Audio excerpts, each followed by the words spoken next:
কেটেছিলাম, গাছ থেকে কাটা হয়েছিল দেখেছিলাম। এই দেখুন মোচাটা আজকে তরকারি করছি। প্রথমে তেলটা গরম হতে একটু 5 ফোড়ন দিয়েছি, একটা শুকনো লঙ্কা আর একটু তেজপাতা দিয়েছি। এই যে মোচাটা কেটে রাখা আছে, কোনো ছোলা ভেজানো আছে।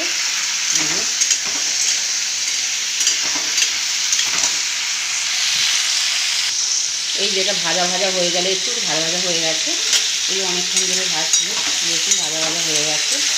এবার এর মধ্যে এই মশলা যে এখানে মশলা আছে, এই মোচাটা দিয়ে দেবো এর মধ্যে।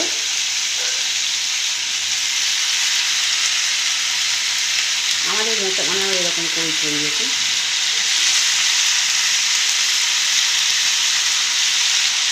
এবার সবটা দিয়ে এটা আবার একটু নাড়বো।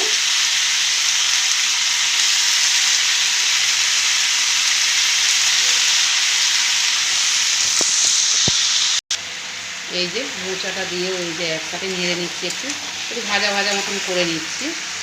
এবার এর মধ্যে একটু ছোলাটা দিয়ে দেবো, ছোলাটা ভেজানোই আছে। আমার ছেলে আবার তরকারিতে ছোলা ভেজানোটা বেশি ভালো খায়।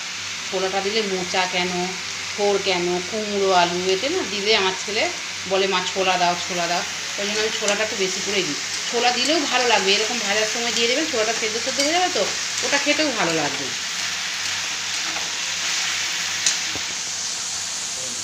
ভাজা ভাজা হয়ে গেছে, এবার এর মধ্যে একটু দেবো হলুদ,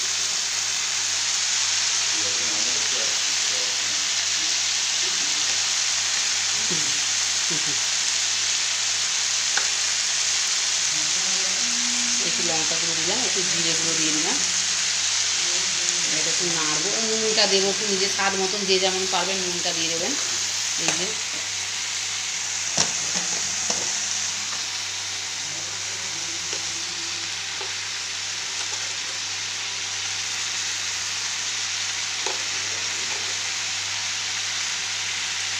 এবার চিনি যে যেমন খান চিনিটা একটু দিতে হবে, আমি চিনিটা এখন দেবো না, চিনিটা একটু পরে দেবো, এখন কষে নেবো একটু আগে।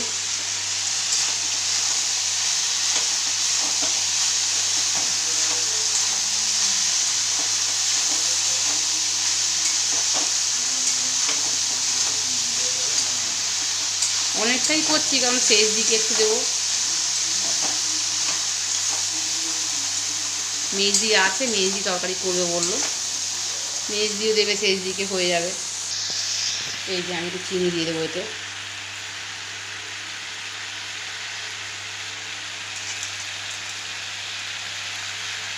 চিনিটা দিয়ে একটু নাড়বো। এটা ভাতেও খেতে পারে, চিনিটা দিলে না খেতে টেস্ট হয়, বেশ ভালো লাগবে খেতে। একবার দিয়ে দেখবেন, যে যেমন পারেন সে সেরকম যেন অল্প করে, কিন্তু চিনিটা একটু দিলে খেতে ভালো লাগে।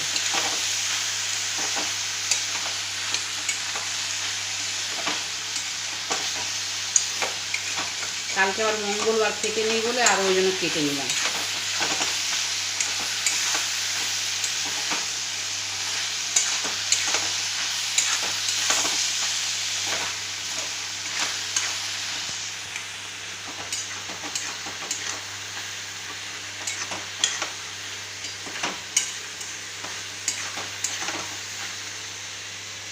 কষা হয়ে গেছে, একটু জলটা দিয়ে দেবো, অল্প করে জল দিয়ে ঢাকা দিয়ে গ্যাসটা আস্তে করে দেওয়ার পরে